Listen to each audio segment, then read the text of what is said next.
express that and explore that is because of how uh, dangerous and how like harmful homophobia is within male communities, right? Yeah. Like, if you go out and kiss a guy, you might get fucking jumped, right? Like if you kiss a guy on the street. Now, this isn't to say it's Yeah, because I know it gave you. I tell people when you go to these conventions, it gives you confirmation of how far you have grown in your career. Yes. And also, I'm pretty sure you had a bunch of the top talent that you haven't shot with say, "We seen your video." Yes. I've had people who come up You can make money off of it. But see, the thing about it is, okay, let's just keep it 100. The girls nowadays don't give a fuck about the money; they want to go viral. Well, Yeah, I mean, people want to go.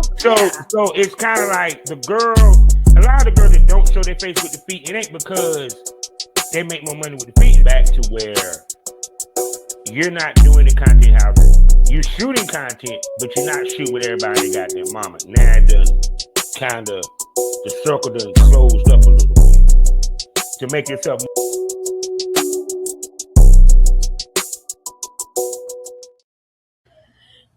Good evening, gorgeous. Long time no see. It has been a long time, or at least it feels like that. I didn't know that your account had gotten hacked. Yeah, it shut my account. It fucked up a lot of shit for me because I missed out on a lot of interviews because people probably didn't know that it was hacked if they wasn't paying attention. And I lost You a should couple interviews. go through to like the followers that you had on that account, like go through the followers of like people you've had on the show and make sure that they know to go to the new profile. Yeah, I've been doing this. Been a slow, tedious process, but I'm getting through it and everything. And how have you been, gorgeous? Oh, it depends on the day. You know me, I'm always getting into trouble, sticking my nose where it doesn't belong. Or, Well, I mean, where people say it doesn't belong, but I feel like, if you have the power to do something, you should. Well, smokers, y'all know y'all know what time it is. So I'm gonna get this out of the way because when we get to talking, I forget to talk to y'all. So it's time to smoke this over. Welcome, my day one smokers, my new smokers, my mid smokers to the Smokers Lounge. Time to smoke this over. I am Kevin Arthur Southern Champ, aka the Porn Rap Star. Find all my links with one link on mylinks.com/porn rap star, my bad. Sponsors, let me tell you about them. First up, Eroticism Magazine. Next up, blusherotica.com. Next up, we got Pass That Apparel, great t-shirts. Please use the referral link and check them out on TeePublic. Also, the king of THCA, smokekind.com, mailed straight to your door. Please hit the referral link. And don't forget, she's the queen of porn, but did you know she got stress and pain relief products just for you? I'm talking about SarahJCBDs.com. Please use the promo code BOBBIE to get 10% off your next order from SarahJCBDs.com. That's BOBBIE to get 10%. Use the promo code. You feel me? Also, you can find me 5 days out of the week in the mornings at fullspotradio.com, as well as sgpradio.com, as well as skyheartafterdarktv.com. Also, don't forget about the other part of it. Damn, she's making them titties jump. See how much she's such a distraction. Don't forget about my other podcast here on the STO Podcast Network. I'm talking about the one where I give you that real smoke with wrestling punditry. I'm talking about pro wrestling smoke, people. And don't forget to hit the QR code for my risque side of the podcast network, where the conversation gets saucy, the ticks pop out, dildos might pop out. You'll know it pop off unless you subscribe to Premium Smoke Room. Now, people, y'all done seen this lady on here numerous times. Y'all done seen the Premium Smoke Room.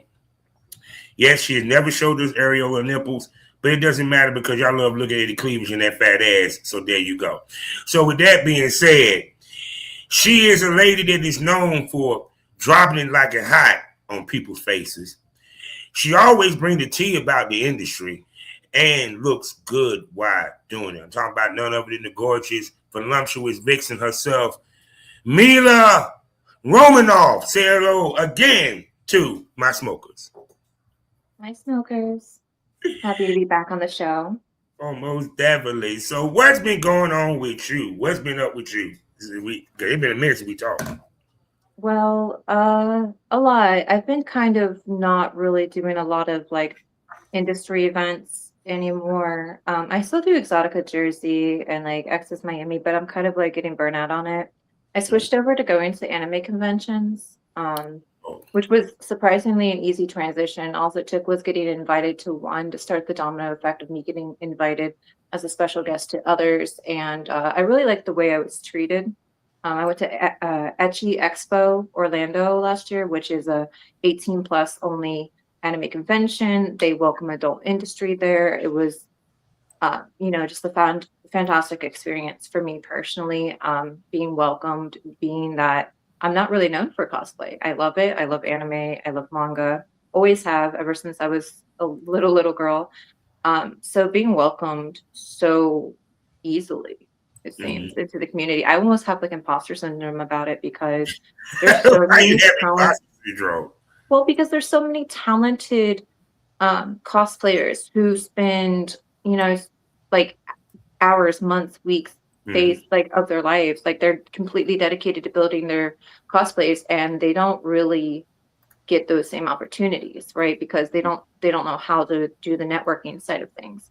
So I'm really excited because I do know how to do those things, and all the con owners, they like all know each other and talk together. So I know that like once you have a good experience, it creates a domino effect, especially if you're willing to grow with the convention. Like they remember that. They're like, okay, this was our first time in Orlando. You showed up for us. We're going to keep showing up for you. Same thing. I just got invited to a convention that's going to be in August in Texas, and it's new. They've had a lot of like, issues with scheduling with the location and stuff, but it's, the ball's rolling now. And they reached out to me too. And after reaching out to me, they had a few models drop out, and then they reached to me again and they said, "Hey, we want somebody you personally recommend." So from there, I was able to kind of open up a door for other cosplayers who otherwise they had no idea who they were, And now, did you think that cosplay would be a pivot for you? Yeah, I've avoided it in my content up until now. I mean, I've done like basic stuff, like I've done Velma before. I've worn like Moe flavor stuff that's really popular in the industry. But cosplay takes a lot. But to be honest, by the time I'm done putting on the cosplay, I'm exhausted. So to have to do that at the beginning of the day and then go forward and continue to like film, it's a huge production. So, and the truth is that men now, they'll consume slop. What I call slop. They'll consume like Snapchat slop. So putting that much effort into a production that's going to have the same ROI as something I could make in like 5 minutes with basic makeup. Like, it has to be something that I'm really passionate about in order to do that. So, but it's going to work out going to the conventions, because when I go to the convention, I have to have these cosplays planned out. And once I have those, then it makes sense for me to make a quick little JOI in the cosplay, make a, like a Ask Gunnar, Tick Gunnar type content. Like I can do solo content in that cosplay. And then if they want to see it as like a face sitting, right? That's something that I can work out down the road with like an industry professional. Because there's a lot of, especially like I feel like new talent who aren't maybe getting booked as much, they'll take like a fetish shoot. Especially if you're willing, especially when you tell them like, listen, if we start and we don't have any stops, this is going to take 10 minutes of your time, and then you're gonna make some quick cash off me. You know what I mean? And I don't even have to send you paperwork, like for taxes, as long as you don't make over $600 in 1 year. So you get to pocket that cash. I have to log it as a business expense, but like they don't. So and I love creating opportunities like that for people, and like giving them the experience of like what it's actually like. I've actually worked with other fetish models in the industry doing face sitting. They're like, wow, that was way different than what I've ever experienced. Because a lot of people, they hover, they don't actually sit. And I'm like, no, I do. First of all, there's not a lot of room between my knees and my hips. So and my butt's so big that there's no way for me to hover and kind of fake it. So I have to do it for real. And I warn people, I'm like, listen, I'm going to pay you more than the average studio is going to pay for fetish, because it is intense. And especially for the girls, like the guys, I kind of like don't care really. That's my whole thing, is if he dies, he dies. But with female models, I'm a lot more delicate with them. And my fans want me to do the worst to these girls. So unless somebody was like actually into it themselves, I mean, I'm talking about like they want me to do full on butt drops on these girls, which if they were accustomed to maybe like belly punching, like real belly punching and not the stage stuff, then maybe I could do it. But you have to have like a strong stomach for that, for me to be able to do that. So I kind of I would think that, well, one is a demand for face sitting girl on girl, and how big of a demand is it for the face sitting? Yeah, it's liquid gold. There's a huge demand for it, and because it's so hard to film and legitimately film and film it well, because you got to remember, after a while, even though it's not as intense as what I would perceive, like studio work in the vanilla world to be, because you're talking about like 6 8 hour sets. Sometimes you're having to like pose for like the photos and all that kind of crazy stuff, and the way porn does certain things, like for example reverse cowgirl, is completely different than how you would do it in your personal life, because they have to show the penetration. So it's a lot on your legs, it's a lot on your back, and it's a lot on both performers. With girl face sitting, I would say, as far as face sitting goes in general and breath play in general, it's one of the more intensive things for a woman, especially because it's more common for men to actually enjoy that fetish than it is for women to actually enjoy it. Like, so they're getting no enjoyment out of it. It's quite literally work. You're not. I've had girls that are bigger than me sit on my face, so I know what I'm doing to other people, and it is very panicky if you're not used to it. And it's hard. It's hard for me to film the more extreme stuff, like the butt drops and like the no taps, KOs and stuff like that. And like a lot of platforms don't even want you doing the KO stuff. I know Darker Fans is like a newer platform. Mm-hmm. They allow some more things, kind of like Fansly does, than some of the other platforms. Platforms now in the industry are even starting to say that like wrestling content, which is completely, choreographed, is too violent. But it's funny that Visa and MasterCard would have an issue with that, but they don't have an issue with like WWE. Like YouTube doesn't. I'm gonna be real with you. It ain't got shit to do with MasterCard. It ain't got shit to do with MasterCard. Because I remember when the guy from England, that reporter, did drop that story about Pornhub and all that shit back there, that caused this whole fiasco with the platforms. MasterCard sent out a statement saying, we're not asking for paperwork from everybody. We just want paperwork from the people that own the accounts. That's all they care about. MasterCard and Visa want to make sure that the people that own the accounts, that this porn is going up, they're not worried about whether they own the porn. They're worried about the fuckings are verified. And right. That doesn't make any sense why these platforms would suddenly start saying, like things. Oh, I'm going to tell you why. Because they want to be like OnlyFans. They want to be sponsored by boxing, and they want to be on boxing shorts, and they want to be able to.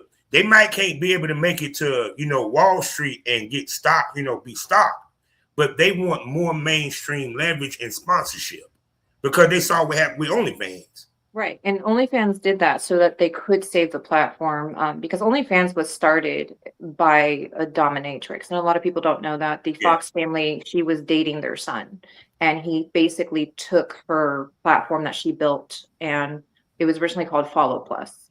Mm-hmm. And he built OnlyFans, and it was structured like verbatim, like it was the same exact thing. He just had better servers, more backing, more money, and so and I've actually spoken with the creator, and she was telling me, they used to send her threats, even after Follow Plus, went out with a flame, they were still like, sending her emails, sending her threats, and an international lawsuit like that is like a lot to chase, but that platform was made by industry for industry.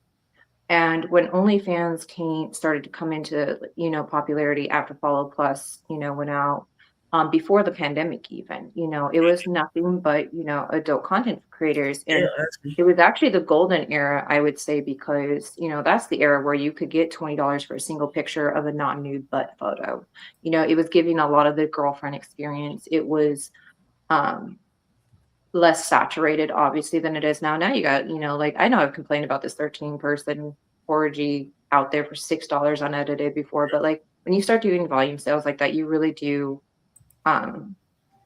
devalue the platform and devalue like the service. And I get it, like, you know, we can't all control like what other people price their content as, and you know, that's everybody's own like prerogative, but it's like, value yourself, value the work that went into this, because what's going to happen is, you know, companies do pay attention to that in the industry. And if you're out there doing like gangbangs for free, why are they going to pay you?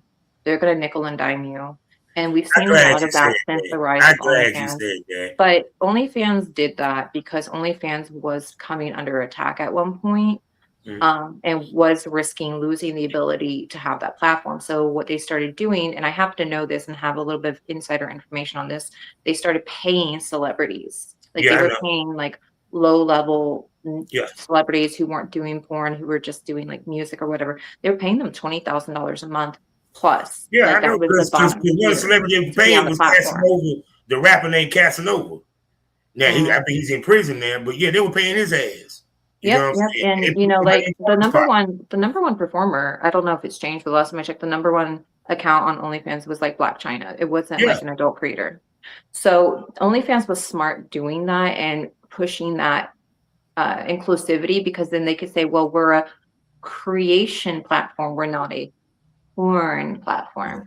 And it really did save their ass. It honestly did. And I know everybody's like up in arms about them doing background checks on the people who have the accounts, mostly because the company they're going with has like a lot of lawsuits about their AI fucking shit up. Yeah. But I personally think it would be great to deplatform performers who have like, I don't know, domestic violence charges, assault with deadly weapons. We don't want those people having a platform to have access, you know, and that's another personal pet peeve I have. Like, I know like there's a lot of people who are like, oh, well, so-and-so just used me, and then performers like use XYZ group of girls until they build up their confidence, and then they always move on and they say it's bad for their brand to work with us, da-da-da-da. And it's like, okay, well, what I'm seeing here is you're always available. Be less available, be choosy, hurt their fucking feelings. Hold on. Every day. I don't do boy, girl, and if you can't read my title, fuck off. Stop for a second. Now, y'all gonna hear in episodes that's gonna come before this, we had this conversation. And y'all heard what I said. 2 problems. First of all, ladies, stop fucking these niggas off camera. Second, yeah, he's gonna switch up. If I'm signed to an agency and I'm trying to shoot with Brazzers and I'm trying to shoot with these companies, guess what the agent gonna tell me? Stop fucking you fat bitches. And that's what they gonna do. Just like no different. It's not because BBW doesn't sell, because BBW sells, trans sells, it all sells. Yeah, it all sells. It all sells. And what your agent's also gonna do for you male talent is they're gonna let you get addicted to drugs. They're going to let you lose a lot of weight, and then they're going to push you into doing crossover porn. But guess what? You're going to get treated better on that side. You're going to get $4,400 for that shoot. You're going to get flown out. You're going to get provided for. They're going to pay for your test, because on that side of the industry is actually where men make money. So it's always interesting to me where people, especially male talent, are like, oh, this is a job. I'm like, really? Then why aren't you going where the money is? Why aren't you out here sucking dick?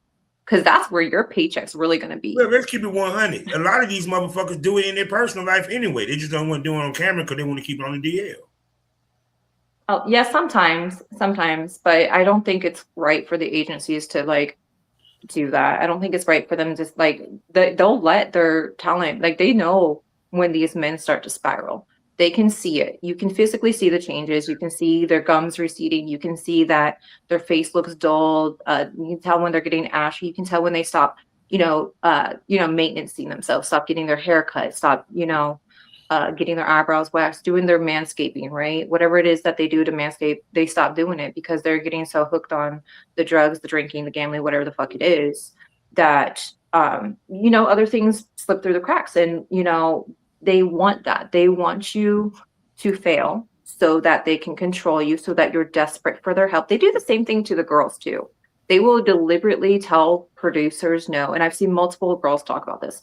Your agent will tell people no, that you don't want a job that was offered to you, or they'll accept the job for you and then never tell you, because they want the producers and they want those companies to not think that you're trustworthy, so that they can control and manipulate you. And this isn't towards any one agent. I've seen them all do it. I've seen them all do that. Another pet peeve: agents shouldn't be fucking their talent ever. And talent, that's on you too, because your agent works for you. You don't work for your fucking agent. The truth is that you could use an agent freelance. You don't actually need to have a contract. So, and like, I just see, they call it victim blaming, but I see so much stupid, dumb shit that happens in this industry. And I'm like, why would you go drinking with your agent? Even if this was just an average man on the street, you're still risking being around an intoxicated man who knows that you do porn for a living, who knows that you do OnlyFans for a living. That's somebody who's probably not going to look at you as a human being. That's just the reality. Sorry if it hurts.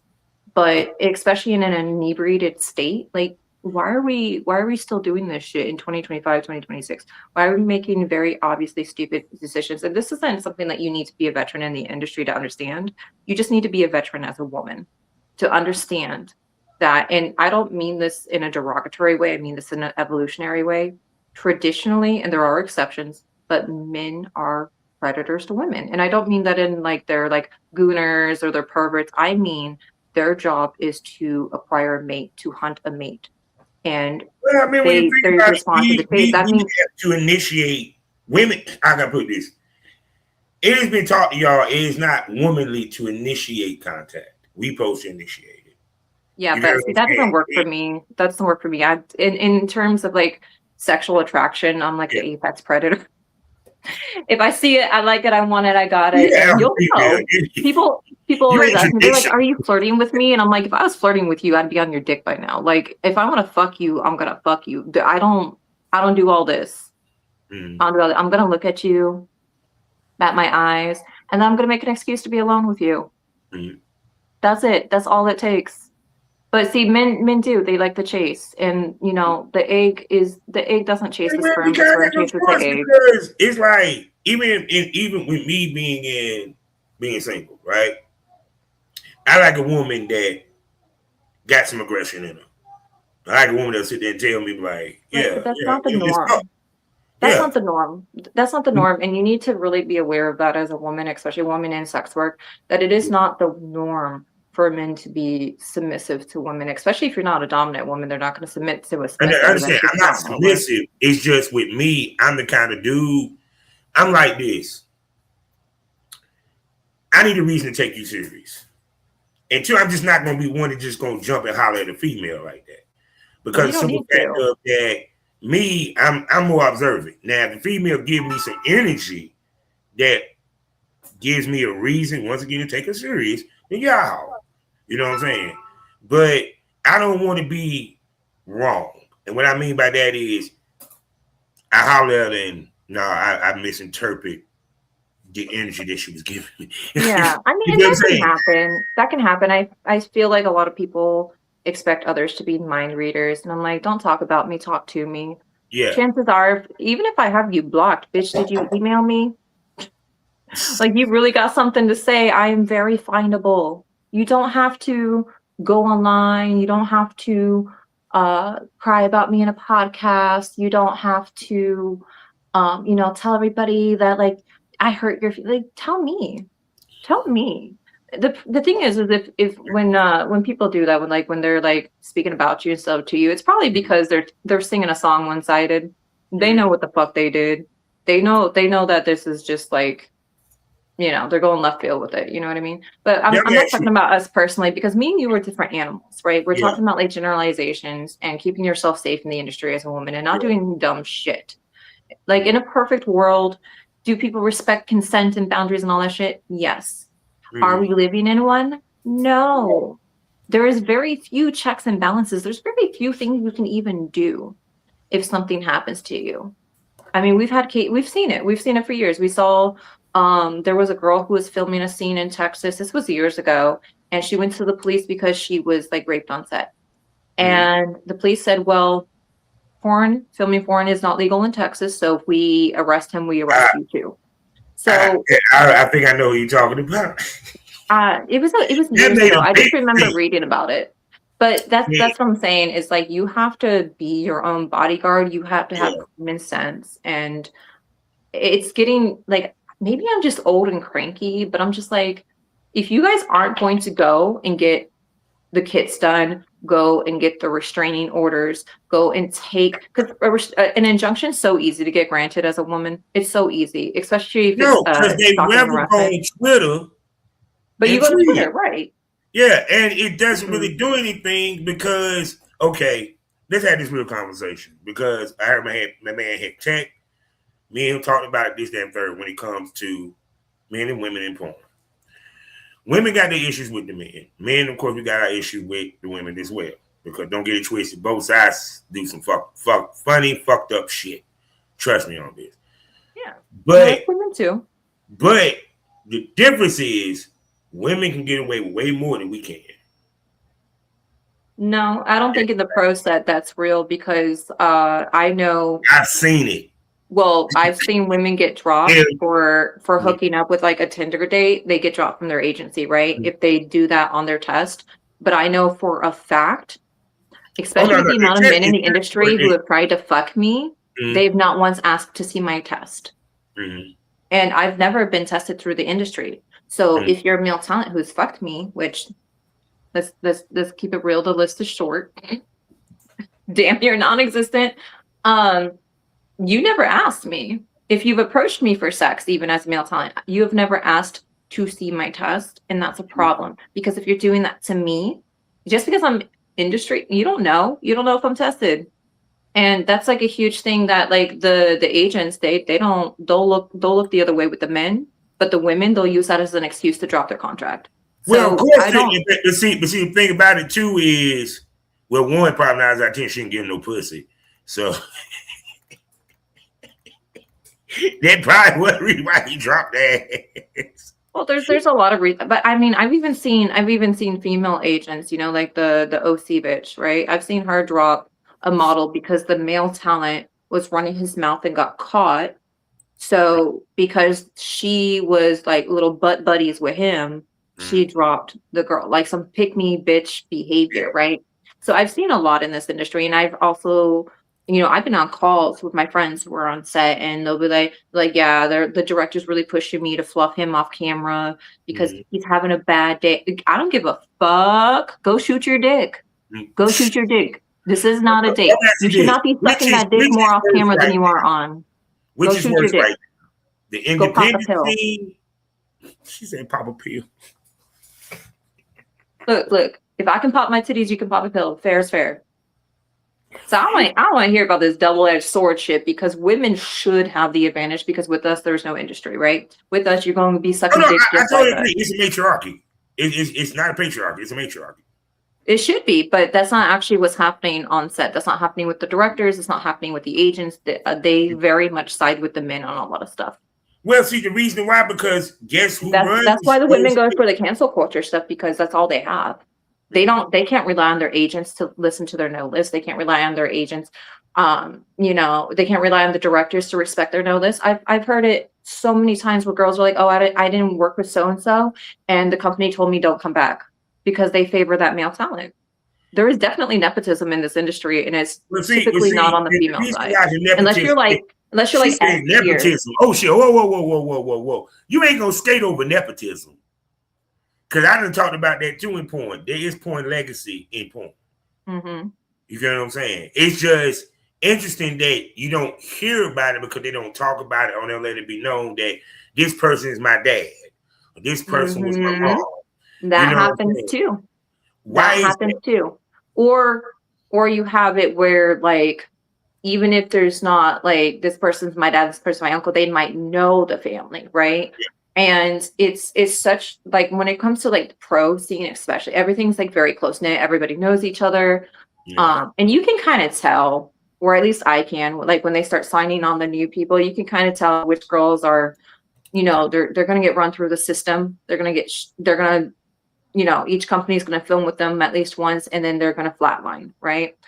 And you can kind of tell the girls who are gonna pop off. And so now I'm gonna ask you this: the girls that pop off, what keeps them popping? well, one, I don't know who needs to hear this, but you have to be pretty in porn. You are a model. You have, even if you're on the bigger girl side, you can't be too big, right? Because it's very rare that the BBWs and SFBWs pop off. You can be, even if you're curvy, they're going to call you chubby. They're going to call you fat. I'm considered chubby and fat in this industry, and I have a tiny little 28-inch waist. The only thing fat on me is my titties and my ass, and I'm still considered a bigger model. I have argued with so many companies that I've worked with. I'm like, why are you advertising me as BBW? Do not do that. I am curvy. Even like Bapedia and all that stuff, they have me down as chubby. And I was when I entered the industry, but I'm not now. Right? I have no stomach. I have very little, you know, like back fat, anything like that. But your body type is what the customers, fan base, my videos do not sell.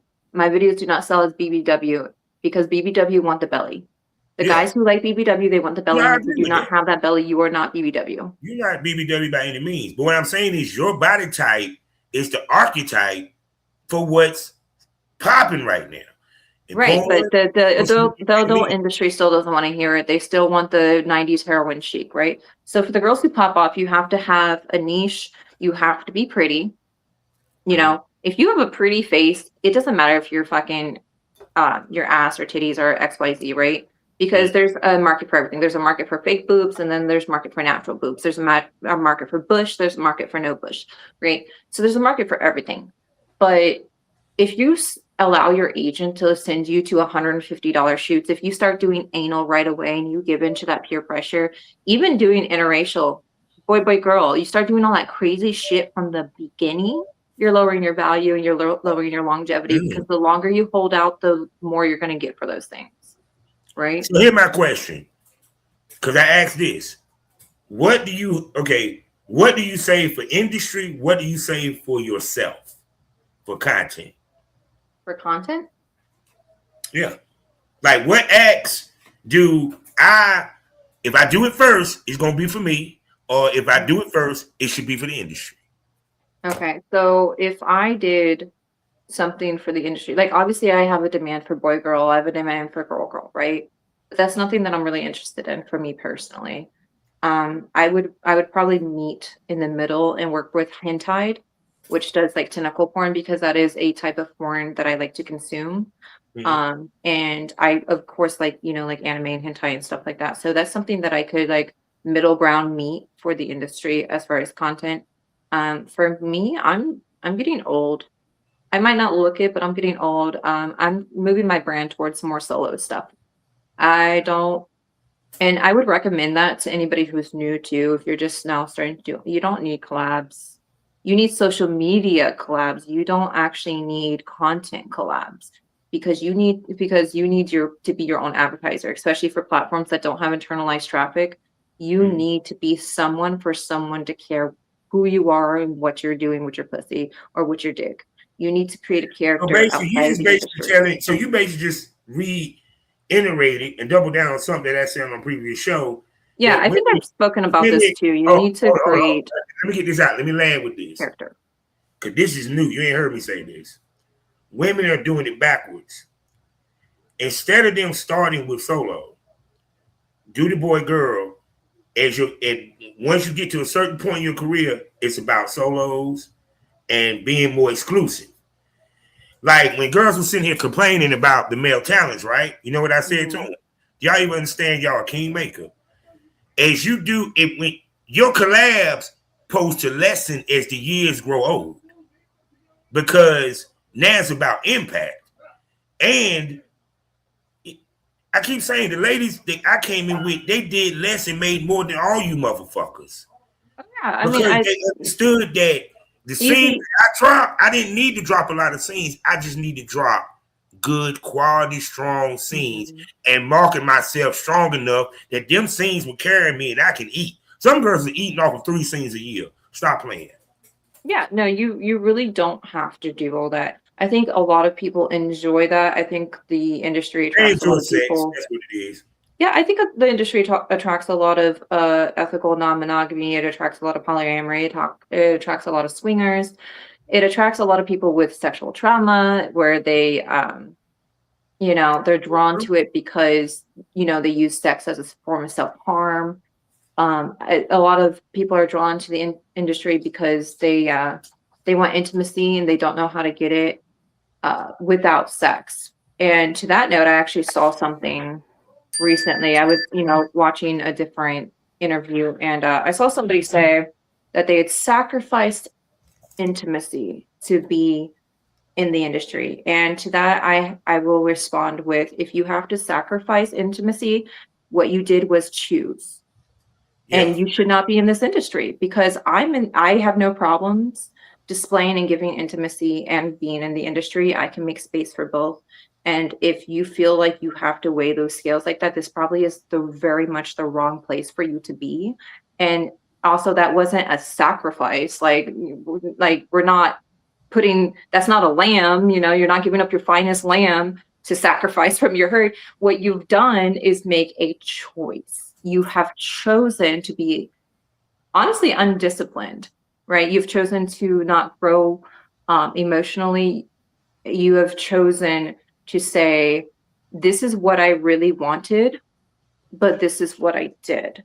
And instead of going back and trying to fix yourself and correct yourself and correct any kind of, mistakes, whatever, you're just choosing to be in a harmful space. Because I've seen plenty of people who can have intimacy. They have partners, they're married happily. So, do just fine. And they are people that I feel like. Let me ask you this. Because when she said she sacrificed intimacy and all that shit, which I find that completely hilarious, I think the problem is because our genre involves us actually fucking people. But that's not intimacy. Some type of sexual. Well, excuse me. The face of the genre of the entertainment is fucking. Even though there's a complete spectrum that doesn't involve sex, penetration, or any of that. If it's not making you happy and you were happier during a time period, because you can't miss something you never had. So when I hear that, I say, I look at this talent and I say, that means that you've known intimacy, and not only that, but you liked it, you enjoyed it. It brought you happiness. And instead of pursuing that route, you chose to be self-destructive. You chose an industry that doesn't give a fuck if you live or die. Ask me how I know. Half the people who clap for you today, they're waiting to stab you in the back the first opportunity you get. Friends turn to foes and rivalries. And here's another bit that I saw recently. Forget who tweeted it, and I really wish I could remember, because it was phenomenal. And it's really like one of those ones that makes you think. It's like, oh yeah, right? And this model, she tweeted, I would never take advice from somebody whose life I wouldn't want to trade lives with, right? And that's that for me, it really resonated, because I have taken shit advice from people who were in unhappy marriages, people who are unsuccessful, people who can't fucking follow fucking directions when I ask them to record something for me.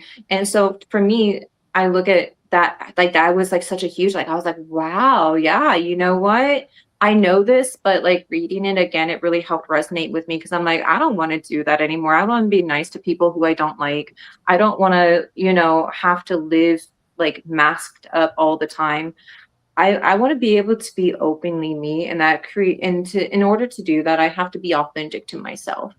So And what I've learned too a lot from this industry, not just like with like intimate, situations, but also like parasocial relationships, like friendships, Yeah. coworkers, stuff like that.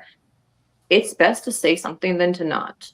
It's best to be true to yourself, even if it's scary. It's best to say things in the moment because you don't really know how that other person's feeling. Like nobody's psychic. Use your words. And that was actually pretty decent advice given to me by an old friend. We're no longer friends, but when that person said that to me, I was like, you know what? I should use my words. People aren't telepathic. Even if they're really close and they kind of know you, they're not. You should always, because people have fears and doubts and feelings, and I feel like not just in the industry but in the world, we're kind of trained to like push that all down. But what happens when you start ignoring stuff like that is you're going to make yourself unhappy, and what's the point of living life that way? So if the industry is not bringing you happiness, make your exit plan. I'm not saying like just drop it, but like make your exit strategy and then actually bring it to fruition. Don't just think about it, be about it. If the industry does make you happy and you're having difficulty with like things like intimacy, I would say, don't be afraid to go to counseling. Don't be afraid to talk to somebody about it. Seek advice from people who are happy, who are successful. In both fields, and be like, how did you do this? How would you handle this situation? But ultimately talk to your fucking partner, right?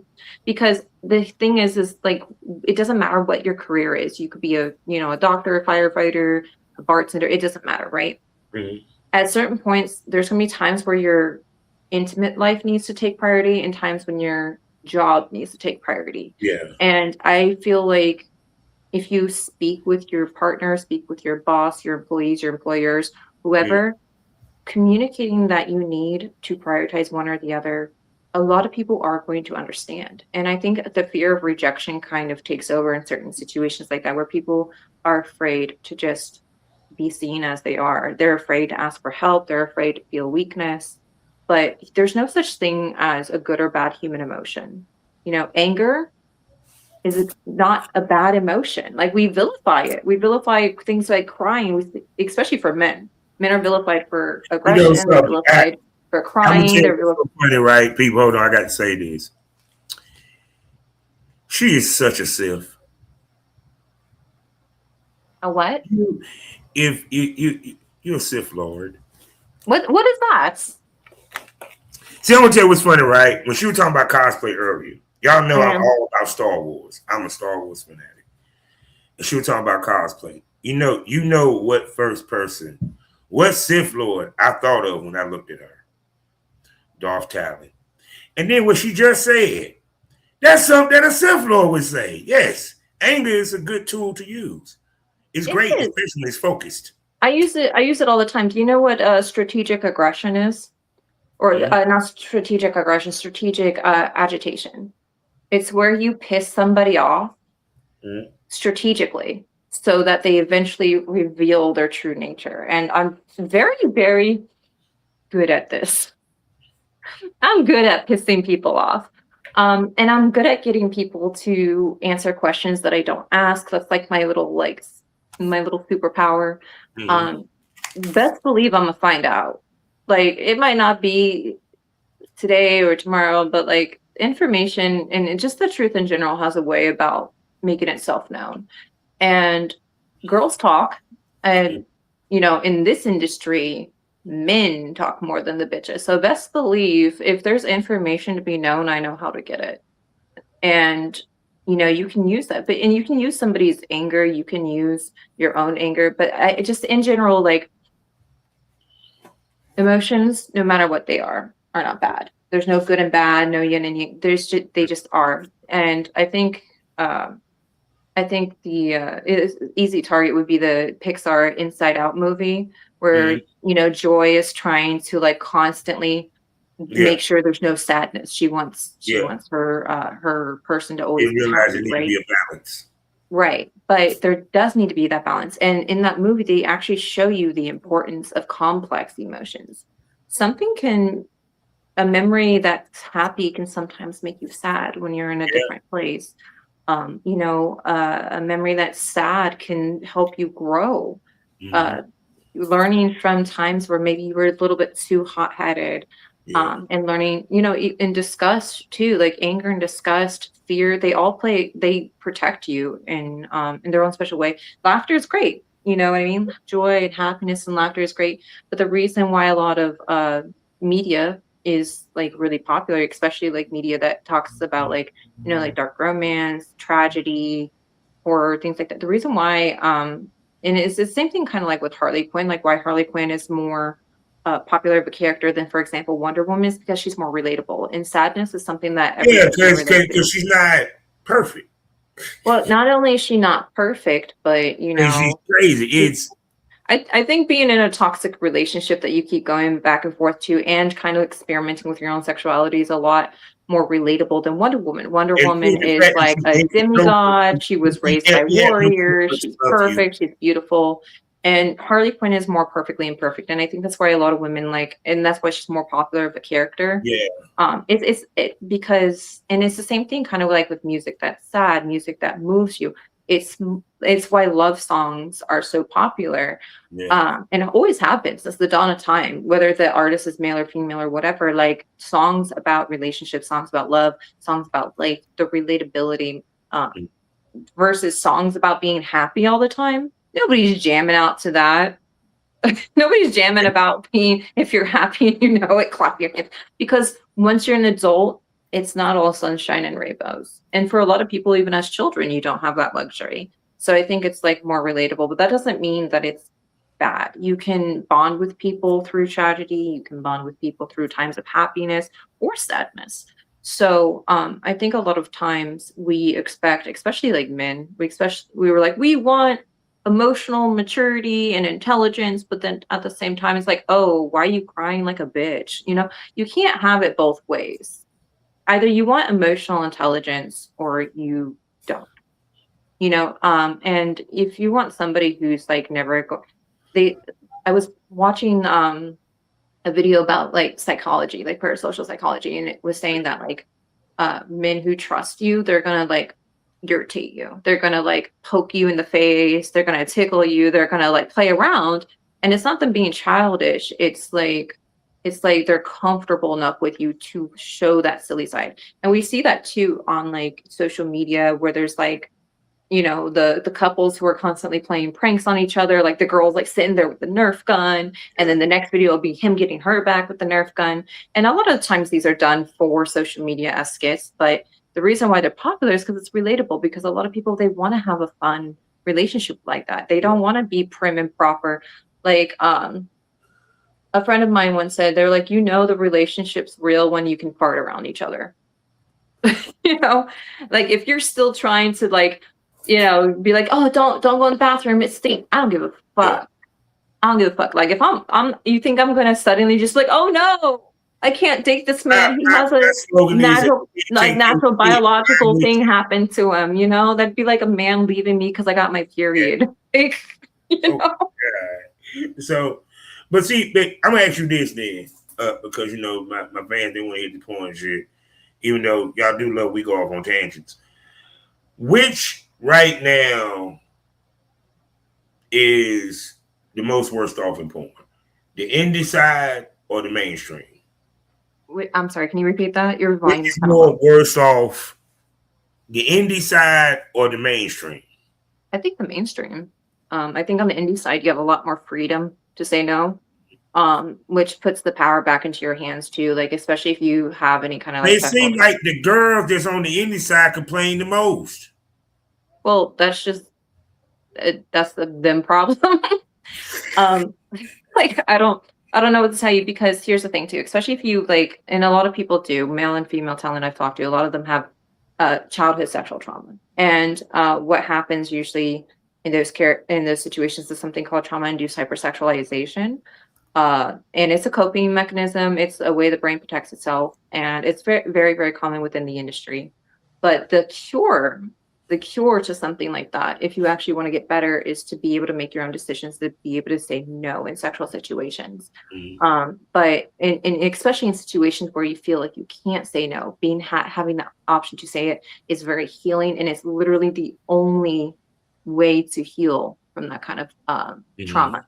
So in the pro side, you don't really get that. You get, oh, he's having a bad day, go suck his dick for him. In the pro side, you have, oh, you can't get it up, go shoot your dick, motherfucker. We gotta film that. You know what I mean? Oh, if you're a male talent, I don't care if you don't like this little chicken bone shaped bitch. You're gonna fuck her anyways. You know, like you don't have a lot of freedom. Whereas with collabs, you can hurt people's feelings. You can say, no, you don't align with my brand. Thank you for your offer, and you can keep it kosher. I just leave them on red half the time because I don't. So what you can't read. I don't want to. Like everything about me is in my bio, right? On Twitter, on Instagram, it's all the same. If you've watched a single iota of my content, you can see what I do and what I don't do.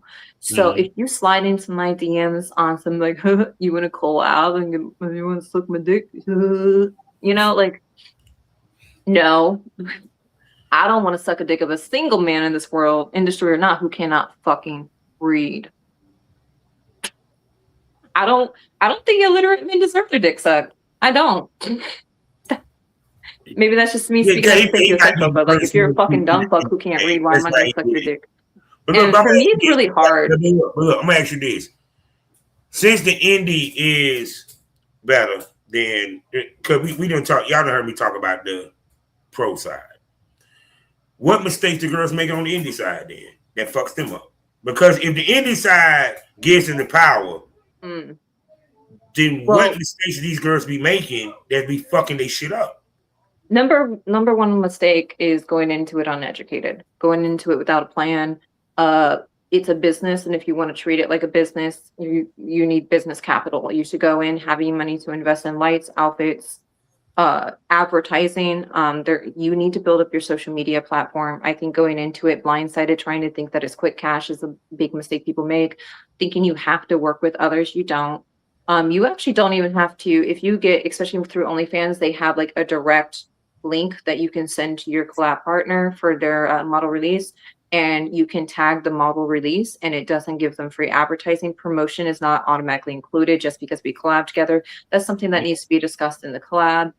I think a lot of people make basic mistakes like that, thinking that's going to be quick, easy money.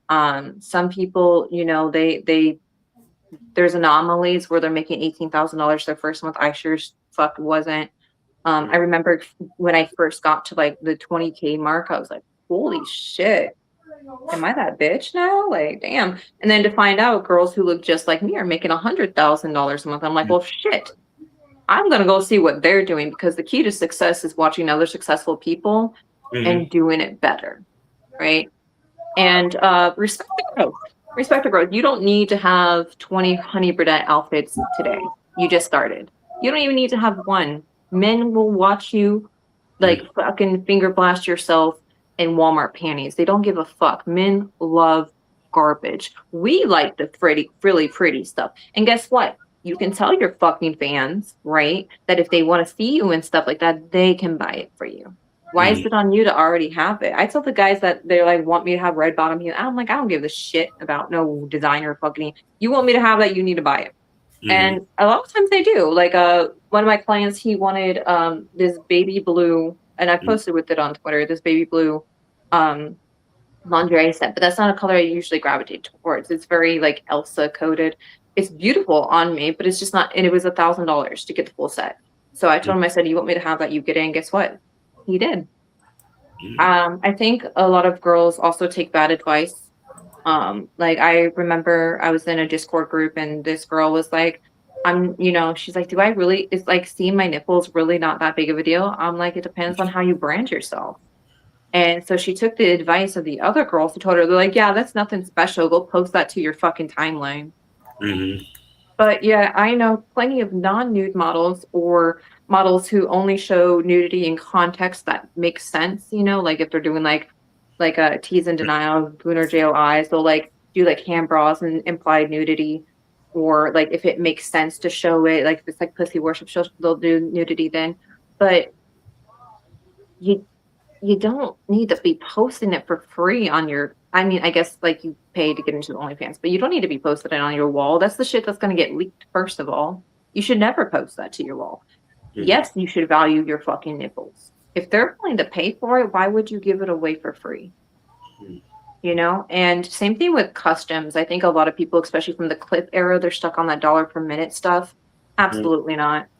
Absolutely not. You are not getting a 10-minute custom for $100 out of me. You got me so fucked up. I think one of my last customs was $800. The one before that was $1,200. And the $1,200 one was, I shit you not, me trying on pants.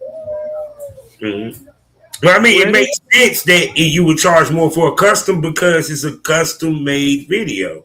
Well, right, so, but the industry standard, right? What everyone else was doing when I started was they were doing $10 a minute for customs and $1 per minute plus $1. So like if it was 5 minutes, $6, right? For full length clips. And I said, absolutely not. I'm getting $20 per picture of my ass. You know what they tell me? Absolutely. Hold on. It's the equivalent when this girl told me she wanted to get paid $800 for a porn scene, but willing to do it overnight for $500. That don't make no sense.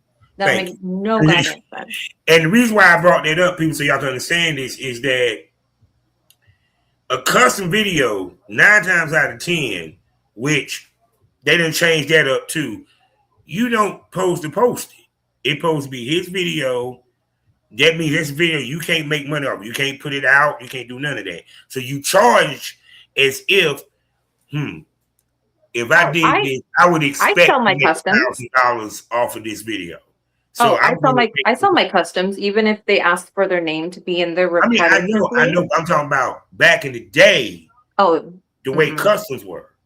That changed with the internet, became more of a thing, social media, all that. Now he can get a custom and then she can drop it. But back when I started, no, that custom, he didn't want her to drop it. The way I see it is that was his personal thing. Well, even with the content that you make, you have to think about your ROI, right? Because again, you have to treat this. You want to be like the fucking big thing bitches. You want to be a self-made millionaire in this industry. It is possible. I don't buy the whole like the average person's making $250. I said then the average person's a dumb fuck and doesn't need to be in the industry. That's fine if you're like already working a job and you're just doing it for some extra cash, whatever. But if you actually want to make this into a business, you got to look at the ROI on everything. So if I do solo content, right, my ROI is whatever the fuck I put on my face today. So okay, how much of my makeup did I use? I'm not even gonna fucking count that, right? How much did that outfit cost? And then I'm going to look at the money because I'm not going to just use the outfit one time. I'm going to make different types of content with it because like an SPH content isn't going to sell to a guy wanting like a boob gooner or whatever, right? So I'm going to use that same outfit for different themed content solo. And then how much money I make on that is going to be my ROI from that. So say like I drop a clip in the first month, I make $2,000 off of it, right? Yeah. Which is low for me these days, but let's just use it as a number. So say I drop a new clip, it's a 5-minute clip, and I make $2,000 off of that clip.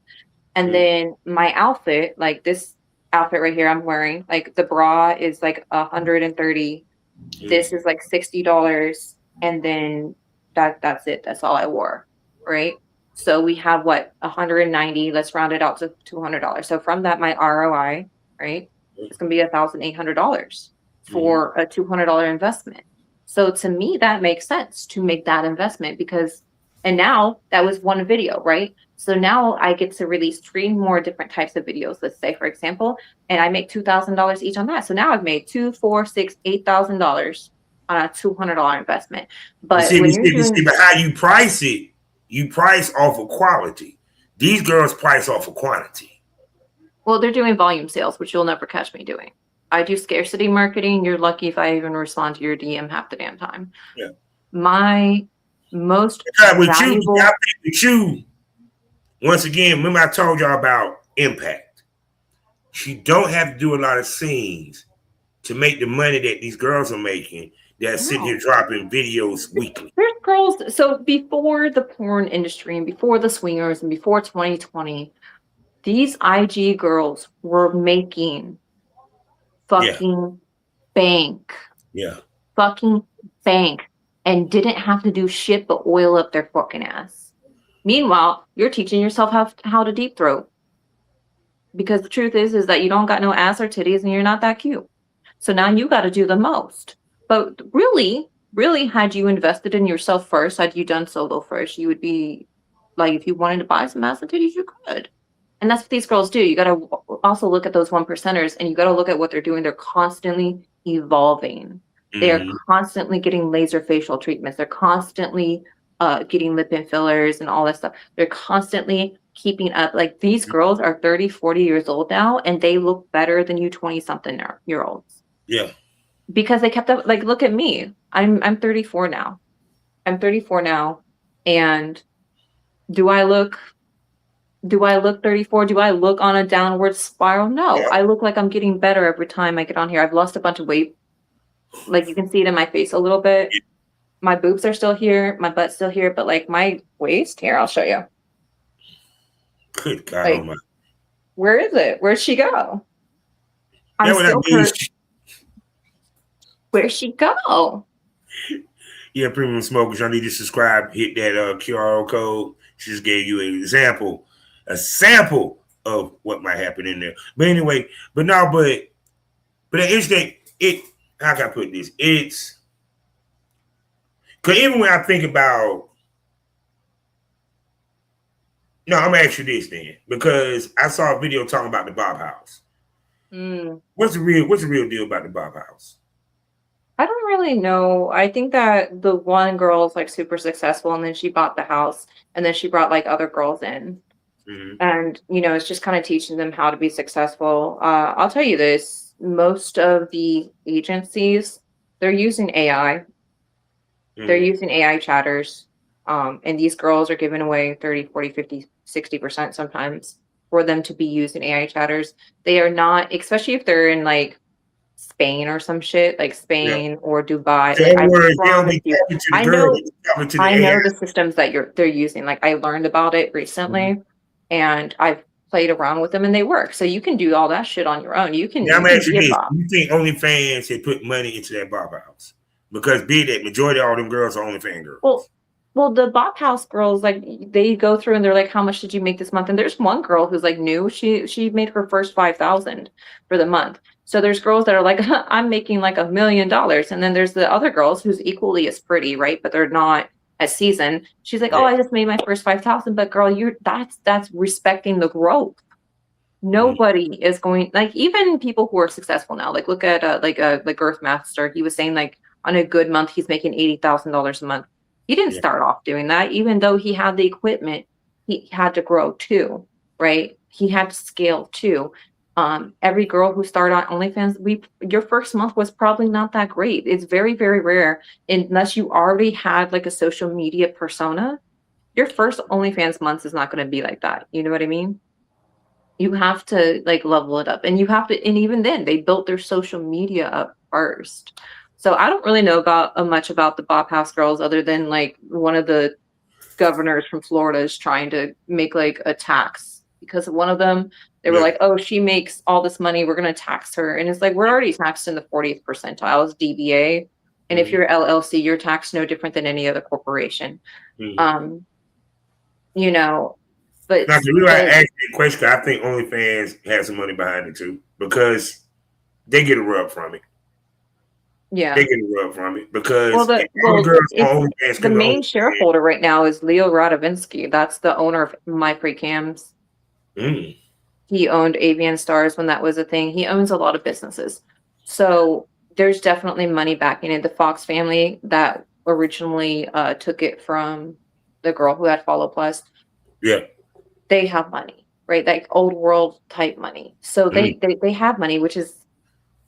And now they have like their own merch store and stuff too, And OnlyFans, it's I know a lot of people have issues with it. They have a lot of issues for like various reasons. Some of them more legitimate than others. My issue is they're moving towards this whole like with like, for example, face sitting. They're like, we want to see their face so we can match their face to their ID. And that's causing me problems. Like they just flagged my account the other day and I'm like, I don't know what you want from me. I'm giving you this guy's ID. Like, but now they're wanting me to like show the face in the video first, and I'm like, well, my fans aren't going to be doing that. They're not going to be like, and it doesn't make sense for the video either for them to be showing their face. But now they're wanting them to kind of like walk into the scene so that they can kind of see their face and the AI can track That's it. why I said streaming and the .com is the future of our business. Well, the .com's always been an option. Streaming's always been is pretty much always been an option. But yeah, you should be on Twitch, Kick, whatever. You should be going on TikTok. Because the platforms, like I said, the way they're moving, they trying. Many vids the worst case scenario of that. Oh yeah, I heard about that. But it's because, like I said, they see the mainstream appeal, and everyone's just trying to copy the hot shit, which was OnlyFans. You know what I'm saying? So it's kind of like well, YouTube went through the same thing.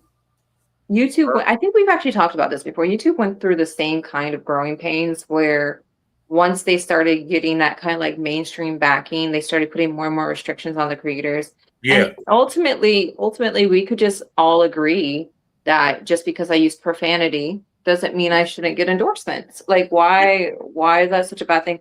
And and here's the reality. Here's why they don't want those things. They want to advertise to children, which means nobody in the adult industry should be watching that. Hold on. Don't want to talk about how young them girls look on the Bob House. Yeah, I mean, I think we all know pedophilia sells. I'm judging you. Like, I'm judging you if you work with Coco Lovelock. I don't give a fuck. If you can get your dick hard for her, you could get your dick hard for a 5-year-old because that's how old she looks. And I know it's not her fault that she looks that way. Listen, I know some things I shouldn't know. I know some things I shouldn't know about some NDA parties, okay? Mm-hmm. And I know what that little girl does at those NDA parties, those mansion parties. Mm-hmm. I know what she's doing with those pedophile men, all right? So here's what I'm going to tell you right now. I wasn't under NDA. I can talk about it. I can be about it. But here's my thing. Wait one second. The views that are being said on this show does not reflect the views of the company. No, this is Mila. This is Mila talking. Might be a trigger alert with stuff that we are talking about. I have to say this so that I won't be a problem. So with that being said, if you can't handle what we about to fucking say, you might want to cut this motherfucker off. Okay, please continue. No, and it's not just her. Like Jimmy Michaels is the same thing. Like their whole brands are based on pedophilia. They dress them up like little kids. They're always doing brother sister stuff, family stuff, incest stuff. And the truth is that it makes a lot of money. There's money in it, a lot of money in it. Yeah, because that's one of the top selling porns. And as a mother myself, I will never condone it. And I'm judging you. Like, I'm judging you. There's plenty of girls in this industry who refuse to work with either of them because of how young they both look. I don't care how old they actually are, how young they actually work. Look, and like it's crazy because like a lot of the parents in situations like that, not just with like these two people, these are just easy targets, easy examples of well-known names in the industry. A lot of times the parents are involved and the parents are taking these girls and they start them before they're in the industry. Let's be real. They're starting them before they're legally allowed to be in the industry, and they market their children. It's actually like a huge issue in Puerto Rico too. Like they're trafficking their own kids. They are bringing their own kids to these fucking, like, it's so fucking weird to see a full-grown adult person with their mother going to these mansion parties, going to these industry events. That's fucking weird. That's fucking weird. And I'm sorry again, this is nothing against this girl because genetically she can't help how she looks. And I've seen makeup doesn't help her look older. It's just, it is what it is. It's the lot in life she got dealt. But if you're a man and you can get your dick hard for that, I'm judging you.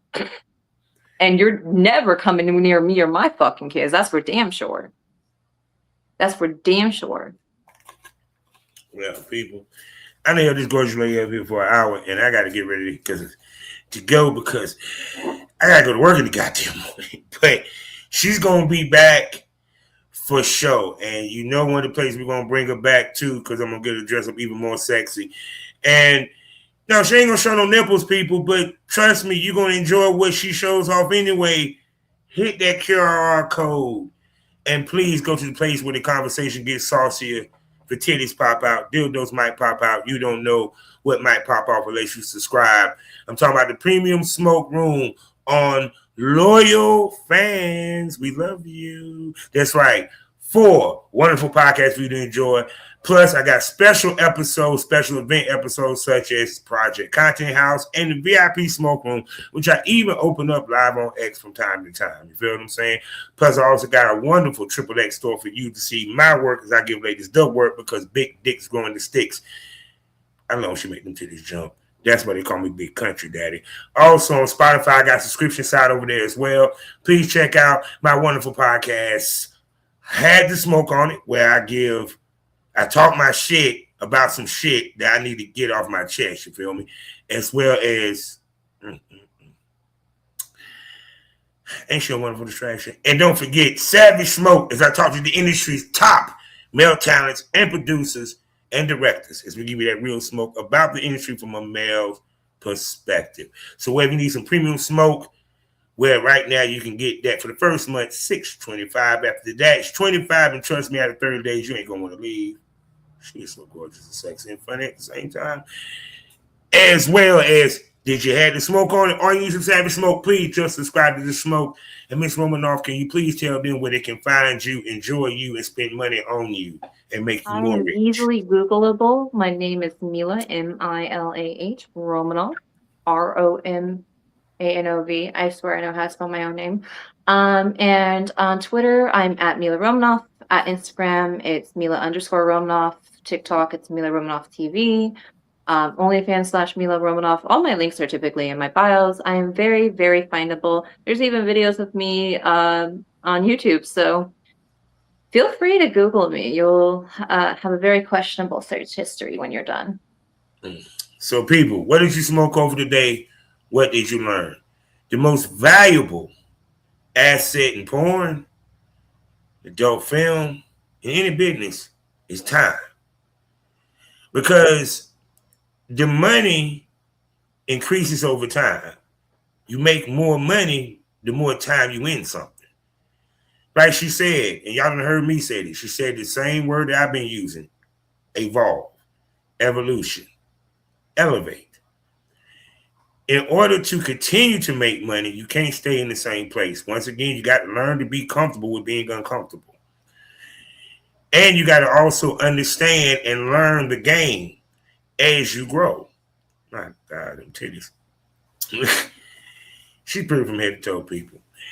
And also, the other thing that you need to learn is that there's good and there's bad in every business.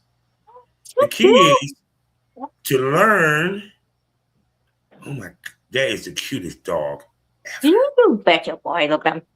He's the cutest dog ever. I want to hug him. This is my grandson, by the way. Oh my God, it's just, I know I love He's a Shiba Inu straight from Japan. He's so. You boy. Okay, you can go now. I know you want to leave. You just like, why did you do that? But like I said, though, the point being is, you have to treat this as a business. We always talked about this. Yes, there's 3 categories that people fall into. People who treat it like a playground, people who treat it like a paycheck, and people who treat it like a business. And the people who treat it like a business, even if they do pro scenes, that's not going to be where they draw the line. They're going to keep going and they're going to formulate their own brand, start their own productions eventually. People who treat it like a paycheck, they're going to show up, do their scene, go home. And honestly, to me, that's like traditional porn star right there. Yeah, show up, get paid, get laid, go home. And then there's the people who treat it like a playground. They're here to fuck around, find out. They're here to waste your time, and they are 100% there because they think it's a date. Yeah.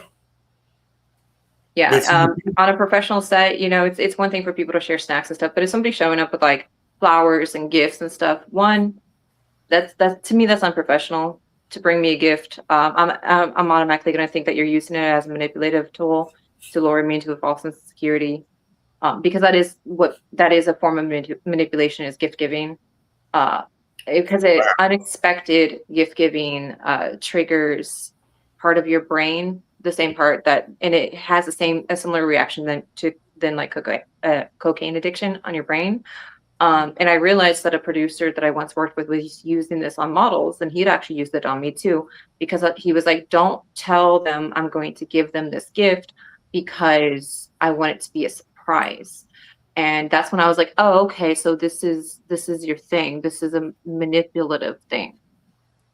Because he wants that to be the memory of working with him. And it's like, if you have to do that, if you have to give gifts, you know, flowers, cards, candy, what the fuck ever, when you work with somebody, that's red flag behavior to me. That's definitely somebody who's there for their own personal gain and not really there on a professional level. So ladies and gents, because it works both ways, something to be wary of. Question somebody who does not know you randomly bringing you gifts.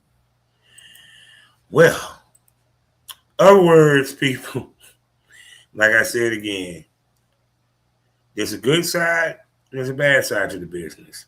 Well, it's like any industry. No industry is perfect. You work in a corporate job, you work at McDonald's, you work at anywhere. It's going to be the same thing anywhere. No industry is perfect. But we can be the change we want to see, and we can be self-aware of dangers, red flag behavior, and we can also, you know, learn from our mistakes. Don't be afraid to make them. You're probably going to. Like, actually, you're going to. It's not about if, but when. You're going to make mistakes. What's important is that you learn from them. And with that being said, you know how we end these things all day, every day, people. Life is a learning experience. What's the point of the experience if you haven't learned anything? Smoke this over. Say goodbye to him, gorgeous. Bye. We